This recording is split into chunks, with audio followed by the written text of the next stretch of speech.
ఓం శ్రీ సాయిరామ్. శ్రీ రామకృష్ణ పరబ్రహ్మణే నమః. సాయి బంధువులరా, ఆత్మస్వరూపులరా, ప్రేమస్వరూపులరా, మనం శ్రీ రామకృష్ణ కథామృతంలో ఉన్నాం. బహుశా 5వ భాగం అనుకుంటాను. ఈ భాగాలు కూడా చెప్పేటప్పుడు అటు ఇటుగా అవుతుంటాయి, వాటి పట్టించుకోవద్దు, విషయాన్ని మాత్రమే స్వీకరించండి. భాగాలు, పేర్లు, సంఘటనలు, ఊరి పేర్లు ఇవి ఇంపార్టెంట్ కాదండి. చాలామంది వీటిని పట్టుకొనే వేలాడుతుంటారు.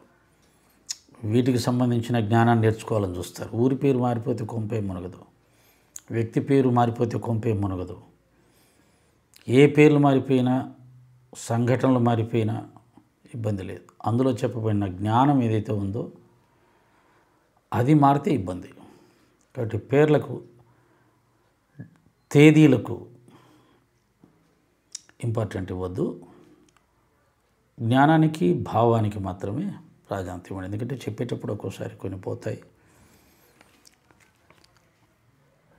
స్వామివారు మహేంద్రనాథ్ గుప్తతో మాట్లాడుతున్నారు. నీకు సాకారం ఇష్టమా, నిరాకారం ఇష్టమా అని ప్రశ్నించారు. నాకు నిరాకారమే ఇష్టమని చెప్పారు.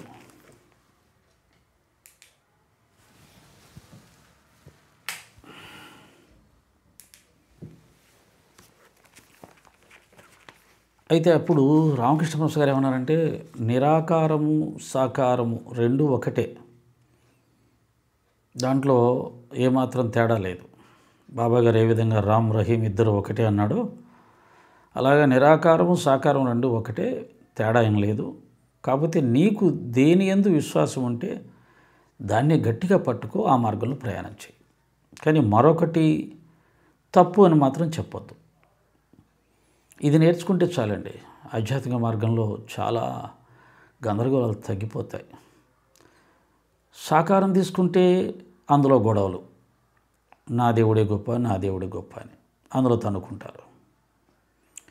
ఎవరో గొప్ప గొప్ప అని తన్నుకోవడం వల్ల జ్ఞానం ఏమొస్తుంది? సాధన ద్వారా మాత్రమే జ్ఞానం వస్తుంది. కానీ తన్నుకోవడానికి ఇచ్చిన ప్రాధాన్యత తెలుసుకోవడానికి కానీ, సాధన చేయడానికి కానీ ఎవరు సిద్ధంగా ఉండరు. అలాగే నిరాకారమే సత్యమని, సాకారం అసత్యమని, లేదు సాకారమే సత్యమని, నిరాకారం అసత్యమని మొదటి నుంచి ఉంది, ఎప్పటి నుంచో ఉంది.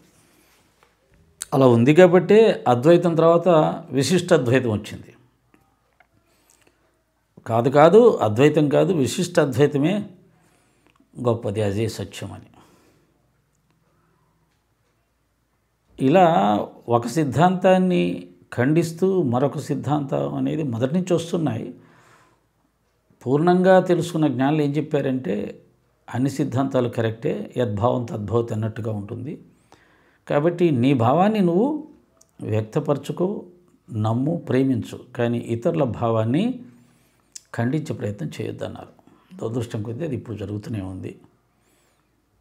చూడండి, ఒక మతం వాళ్ళు హిందూ మతంలో ఉన్న దేవతలను విమర్శించటం, వారి విగ్రహారాధన విమర్శించడం, పబ్లిక్గా రోడ్ల మీద మైకులు పట్టుకుని చేసేవాళ్ళు. ఒకప్పుడు వాళ్ళని అడ్డగించిన వాళ్ళు లేరు, తప్పని బోధించిన వాళ్ళు లేరు. ఇప్పుడు ఆ పరిస్థితి వచ్చింది. వాళ్ళని అడ్డగించే వాళ్ళు వచ్చారు, తప్పని చెప్పేవాళ్ళు వచ్చారు, అంతకంటే ఇంకా ఎక్కువ చేసేవాళ్ళు కూడా వచ్చారు. దీనివల్ల ఏమైంది? సమాజంలో మత ఘర్షణలు మొదలవుతాయి. అందుకనే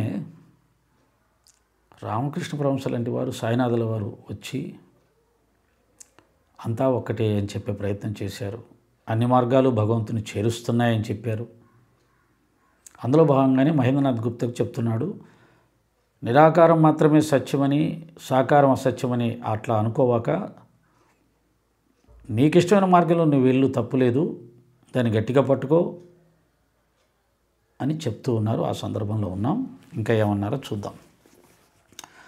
రెండూ సత్యం అనే మాటను మాటిమాటికి ఆలకించి ఆశ్చర్యపోయాడు. రెండూ సత్యం అంటాడేంటి? ఇప్పటికి కూడా ఉన్నారు నాతో మాట్లాడేవాళ్ళు కొంతమంది సాధకులు. వాళ్ళ మనసులో ఒకటే సత్యం, నిరాకారం మాత్రమే సత్యం, సాకారాన్ని అంగీకరించరు. అది సంస్కారాలను బట్టి వస్తూ ఉంటుంది.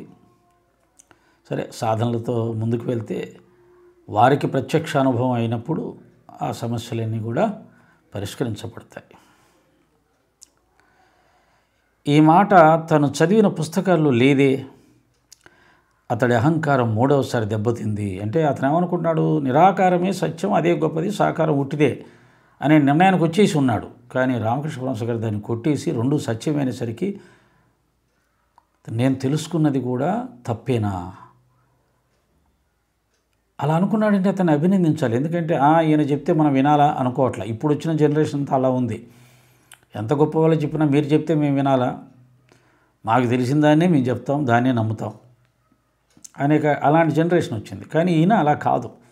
మనకంటే పెద్ద అయినా గొప్ప అయినా సాధకుడు చెప్తున్నాడు అంటే ఇదే నిజమై ఉండొచ్చు అనే అంగీకరించే ధోరణి కూడా ఉంది.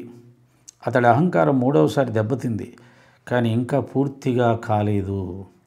అందుచేత మళ్ళీ తర్కించేందుకు కాస్త ముందంజే వేశాడు. ఆయన కూడా ఎవరైనా కొన్ని పుస్తకాలు చదివినప్పుడు ఒక అభిప్రాయాలు ఏర్పడతాయి. ఆ అభిప్రాయాలకు వ్యతిరేకంగా వచ్చినప్పుడు వాళ్ళు తర్కం చేయడానికి, వాదించడానికి, తాము తెలుసుకున్నది నమ్మింది నిజమని ఒప్పించడానికి ప్రయత్నం చేస్తుంటారు. ఇదే వాదన. అంటున్నాడు, అయ్యా భగవంతుడు సాకారుడైన విశ్వాసం కుదిరింది, కానీ అతడు మట్టి బొమ్మ కాదు కదా. కొంత లైన్లోకి వచ్చాడు. ఓకే, భగవంతుడు సాకారుడని మేము కూడా నమ్ముతామండి, నాకు కూడా కాస్త విశ్వాసం కుదిరింది, కానీ అతను మట్టి బొమ్మ కాదు కదా. మీరు మట్టి బొమ్మలు పెట్టుకుని పూజిస్తున్నారు కదా, ఆయనే భగవంతుడు అంటున్నారు కదా, అది ఎందుకు ఒప్పుకోవాలి మేము అనేది చక్కటి ప్రశ్న వేశాడు. తర్కం అలాగే ఉంటుంది. తర్కం తనకు బలంగా ఉండేదాన్ని ఏదో ఒకటి తెచ్చిపెట్టుకుంటుంది. మళ్ళీ అక్కడి నుంచి అంతకంటే బలమైన వాదం వచ్చినప్పుడు మళ్ళీ తగ్గుతుంది. శ్రీరామకృష్ణులు నువ్వేమంటున్నావు, మట్టి బొమ్మ ఎందుకు అవుతాడో, చిన్మయ ప్రతిమ, అది మట్టి బొమ్మ అంటున్నావేంటి? కాదు, చైతన్యం ఉన్నటువంటి ప్రతిమ అంటున్నాడు. ఎవరికైనా అర్థమైద్దా మనం పూజించే విగ్రహాలకు చైతన్యం ఉంటుందని? ఇదే మాటని రమణ మహర్షి కూడా చెప్పాడు. నీకు జ్ఞానోదయం కలిగిన తర్వాత, భగవత్ సాక్షాత్కారం అయిన తర్వాత నువ్వు పూజించే ఆ దేవతా విగ్రహాలన్నీ కూడా చైతన్యంతో కనపడతాయి. అంటే ఆ స్థాయి వచ్చినప్పుడు వచ్చే జ్ఞానం వేరు, ఆ స్థాయి వచ్చినప్పుడు కనిపించే అనుభవం వేరు, అనుభూతి వేరు. అది రానప్పుడు ఉండే అనుభవం వేరు, అనుభూతి వేరు. ఇక్కడి నుంచి దూరంగా ఒక వస్తువు కనపడ్డప్పుడు నువ్వు దాన్ని ఫలానా అనుకుంటావు, అప్పటికి అదే నిజం అనుకుంటావు. కానీ అక్కడి నుంచి కొద్దిగా దగ్గరగా వెళ్ళిన తర్వాత అది మరో రకంగా కనపడుతుంది, అప్పుడు అది కాదు ఇది అనుకుంటావు. అప్పటికి అదే దగ్గరికి వెళ్ళిన తర్వాత దాని అసలు స్వరూపం చూసి వరే అవన్నీ కాదు ఇది అనుకుంటావు. కాబట్టి నువ్వు ఉండే స్థాయిని బట్టి నీకు అవగాహన ఒకటి కలుగుతుంటుంది. కాకపోతే దురదృష్టం ఏంటంటే ఆ అవగాహనే నువ్వు ఇదే సత్యం అని చెప్పి వాదిస్తూ ఉంటావు. నువ్వు ఇంకా గమ్యం చేరలేదు కదా, పూర్తిగా గమ్యం చేరాక కదా నువ్వు ఇదే సత్యం చెప్పడానికి. మధ్యలో ఉండి నువ్వు ఎలా చెప్తావు? మన అందరి పరిస్థితి అలా ఉంటుంది. అందుకని ఏమంటున్నాడు, నువ్వేమంటున్నావు, మట్టి బొమ్మ ఎందుకు అవుతాడో, చిన్మయ ప్రతిమ. చిన్మయ అంటే పరమాత్మని యొక్క కళలతో ప్రకాశించే విగ్రహం అవుతుంది. చిన్మయ ప్రతిమ అనే పద ప్రత్యేకతను అర్థం చేసుకోలేకపోయాడు. చిన్మయ ప్రతిమ అంటే ఏంటి? ప్రతిమ అంటే తెలుసు, విగ్రహం. చిన్మయ అంటే భగవంతుడి యొక్క ప్రకాశం, దివ్య ప్రకాశం.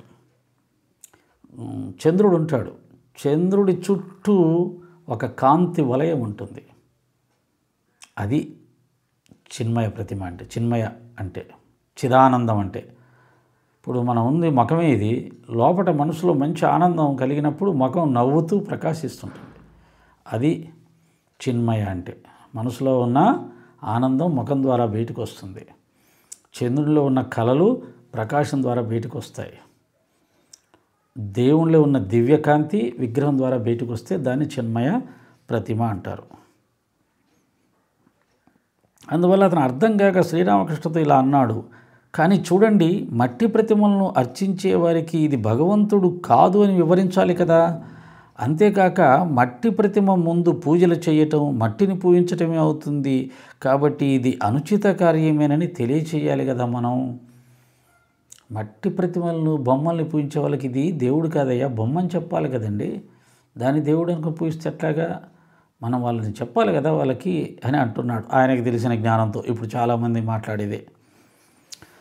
అప్పుడు శ్రీరామకృష్ణుడు కాస్త విసుక్కున్నాడు. ఎందుకంటే ఆయన విగ్రహారాధకుడు. అమ్మవారిని విగ్రహంలో ఆరాధించి అమ్మ సాక్షాత్కారం పొంది పూర్ణత్వాన్ని పొందినవాడు. కాబట్టి ఆ మార్గంలో నడిచినవాడు, అన్నీ తెలిసినవాడు. కనుక తెలియని వాడు మాట్లాడుతుంటే కొద్దిగా చికాకు పడ్డాడు. మీ కలకత్తా వాసులకి ఇదొక ఉబుసుపోక అయిపోయిందయ్యా. లెక్చర్లు ఇవ్వటం, ఇతరులకు బోధించటం ఒక వృత్తి అయిపోయింది. భలే మాట. నీకు తెలిపేవాళ్ళు లేరు, నువ్వు పోయి ఇంకొకరికి చెప్పటమా? ఇందాక చెప్పాను కదా, నువ్వేమో పూర్తిగా తెలుసుకోలేదు, గమ్యం చేరలేదు, పూర్ణ జ్ఞానం రాలేదు. కానీ ఇది తప్పు, అది తప్పు, అది రైటు, ఇది రైట్ అనుకుంటూ మాత్రం 10 మందికి చెప్పడానికి ముందుకు వెళ్ళిపోతున్నాం. ఇప్పుడు ఉన్న వాళ్ళందరం అదే. ఎవడూ పూర్ణత్వాన్ని సాధించలేదు, ఎవడూ గమ్యం చేరలేదు, ఎవడికి పూర్తి జ్ఞానం తెలియదు. కానీ అందరం పుస్తకాల ముందు వేసుకొని చెప్తూనే ఉంటాం. చెప్తే పర్లేదు, ఇదే సత్యం, అది తప్పు, నాదే రైటు, వాడి తప్పు. ఇది ఒక చిత్రమైన మాయ.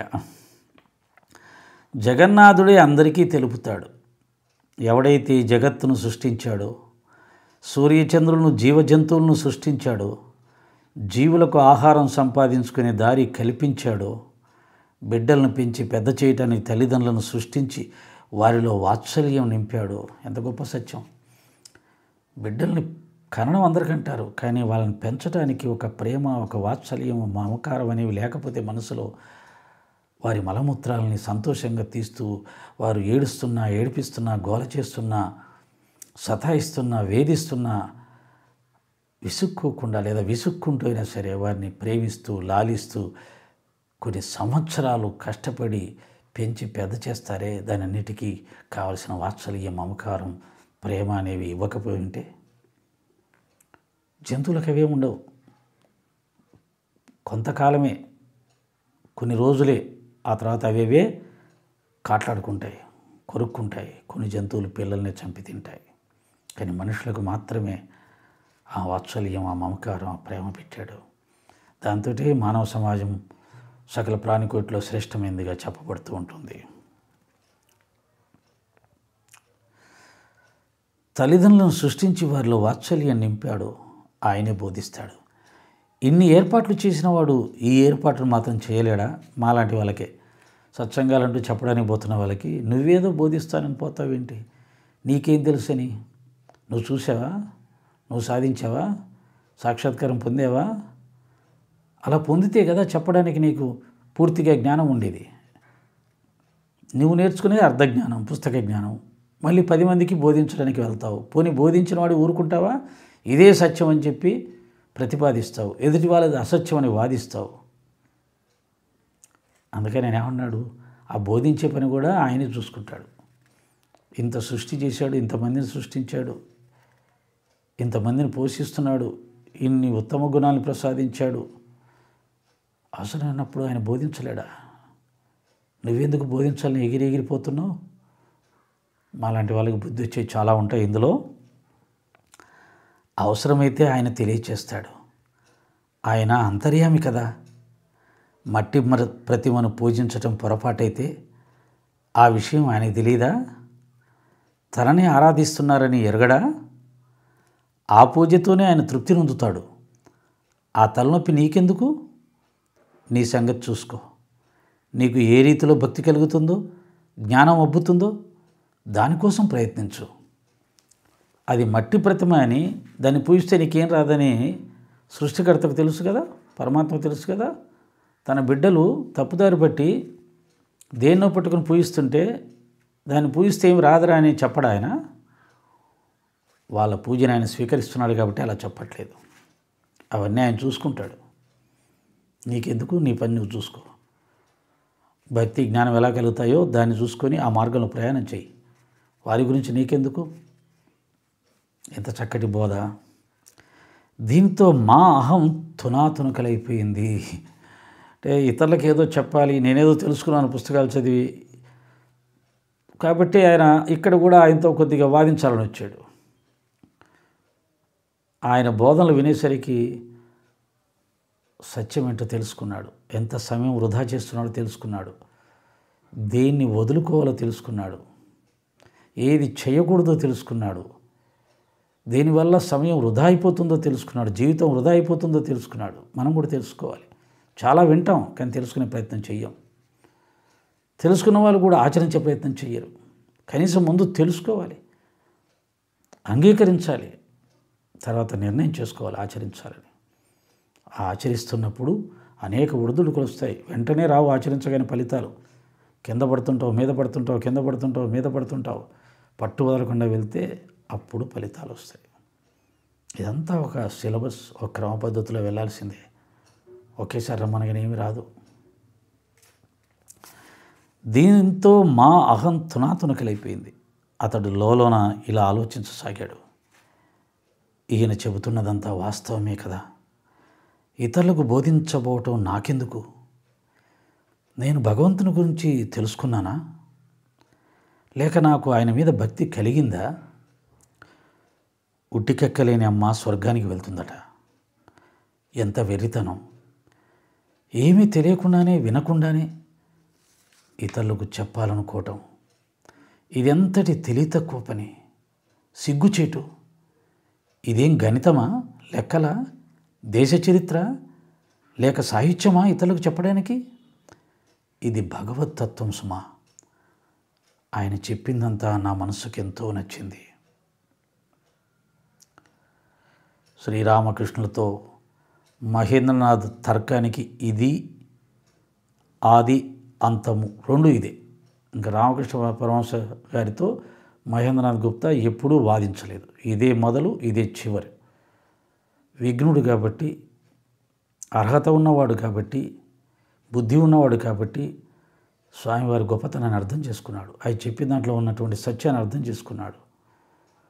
రేపటి నుంచి ఇంకా ఇతన్ని ఏ విషయంలో ప్రశ్నించకూడదు, ఏ విషయంలో వాదించకూడదు. ఆయన చెప్పిన దాన్ని విని ఆచరించాలని నిర్ణయం చేసుకున్నాడు.